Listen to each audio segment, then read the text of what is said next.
Welcome to this explainer. Today, we're bringing together critical thinking, data analysis, and social responsibility to uncover a really surprising truth.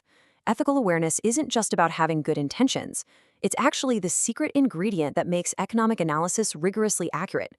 Because, let's be real, if you want to understand the real world, you need a framework that doesn't just look at the raw numbers, but deeply considers the humans behind them. So let's just start by challenging a massive assumption we all kind of make. Is economic analysis ever purely objective? We so often think that, hey, if the math is right, the conclusion just has to be absolute truth, right? But one of the most significant sources of bias doesn't come from the data itself. It comes directly from the analyst. Having a specific viewpoint is just a feature of being human, but pretending you don't have one, well, that's the quickest way to arrive at totally flawed conclusions. Here is our roadmap for today. 1. The analyst's blind spot. 2. Bridging the emic-etic gap. 3. Power asymmetries in data. 4.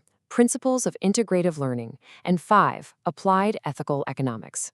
All right, kicking things off with Section 1, the analyst's blind spot, and uncovering hidden perspectives.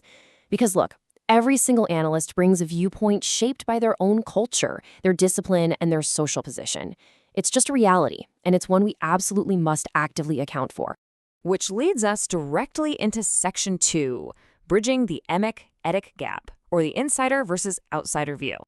Anthropologists have actually given us a totally brilliant vocabulary for this specific kind of perspective bias. An etic perspective is the outsider's view. It's the analytical framework a researcher brings to the table. On the flip side, the emic perspective is the insider's view, how communities actually understand themselves and their lived reality. So what's the danger here? It's the emic-etic gap. That happens when you mistakenly assume your own outsider, etic framework is somehow universal reality. You see this danger pop up perfectly in economics. The standard rational choice model assumes we all make decisions by perfectly maximizing our utility. But behavioral economics, championed by brilliant researchers like Daniel Kahneman, shows that actual human decision-making departs from that model in really predictable ways based on culture and environment. If an analyst applies the rational choice framework without a dose of humility, completely ignoring the emic lived reality, their conclusions are going to be completely misleading. Moving right along to Section 3, power asymmetries in data, focusing on who is studied versus who is actually consulted. Historically speaking, marginalized groups are the most studied, yet almost always the least consulted when designing research. Standard economic analysis absolutely loves talking about average effects or aggregate welfare. But true ethical awareness means recognizing that averages completely hide who specifically benefits and who is stuck bearing the actual cost of a policy. Let me show you exactly what I mean. Take the subprime lending boom in the early 2000s. If you purely look at the aggregate averages, man, it paints a beautifully rosy picture, rising home ownership rates and growing household wealth. From an outsider, purely aggregate perspective, those policies seemed like a spectacular success. But when we flip the perspective to disaggregated data, the totally devastating reality uncovered by researchers like Mian and Sufi suddenly emerges. During the 2200 to 2008 housing collapse, predatory lending wasn't spread out evenly at all. High-income groups saw a relatively moderate impact, while low-income and minority communities suffered disproportionate, catastrophic losses. An analysis looking only at the averages literally missed the most important story entirely. So how do we prevent these catastrophic blind spots? That brings us to Section 4, the principles of integrative learning, a unified approach to inquiry. Because the questions economists tackle are inherently interdisciplinary, getting a genuine understanding requires us to cross formal academic boundaries. We literally have to integrate 3 core dimensions: social integration, cultural tolerance, and the active reassessment of social stereotypes.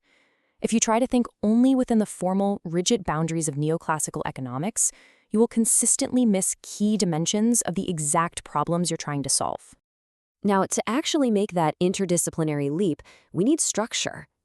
Cognitive psychology tells us, pretty bluntly, that our intuitions are fundamentally unreliable. Actually, it's more like they actively mislead us. So we have to develop 4 actionable procedural habits. 1. Explicitly state your assumptions. 2.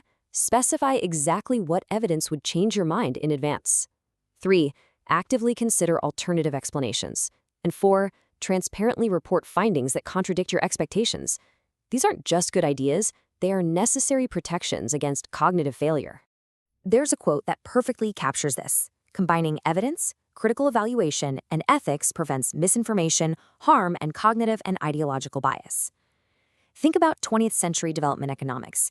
As economist Amartya Sen pointed out, dominant theories just assumed low-income countries needed to follow the exact same path as high-income Western countries. Good intentions, totally lacking ethical awareness of the emic perspective, ended up producing results that were disappointing and, unfortunately, sometimes actively harmful. All right, let's bring it all together in Section 5, Applied Ethical Economics and the Responsible Analyst Toolkit. The next time you encounter a major economic argument, I want you to activate that critical thinking and ask yourself, what is the claim, what evidence supports it, and what assumptions does it actually depend on? You need to root out the logical fallacies and identify the structural base of the argument before you just blindly accept the numbers. Second, you need to interrogate the data analysis itself. Ask, how were the data collected and what populations do they genuinely represent? You have to ensure the conclusions are genuinely proportionate to the evidence. And especially right now, in an era of massive behavioral data collection, prioritizing consent and knowing exactly whose privacy is at stake is a core responsibility. And finally, reflect on this absolutely crucial question of social responsibility. Whose perspective is centered, who benefits, and who bears the real risk if the analysis is wrong? A spreadsheet might look technically flawless, but without intellectual humility, it's incomplete. The next time a sweeping data claim promises to solve a societal problem, don't just ask if the math is right. Ask yourself, who was left out of the equation?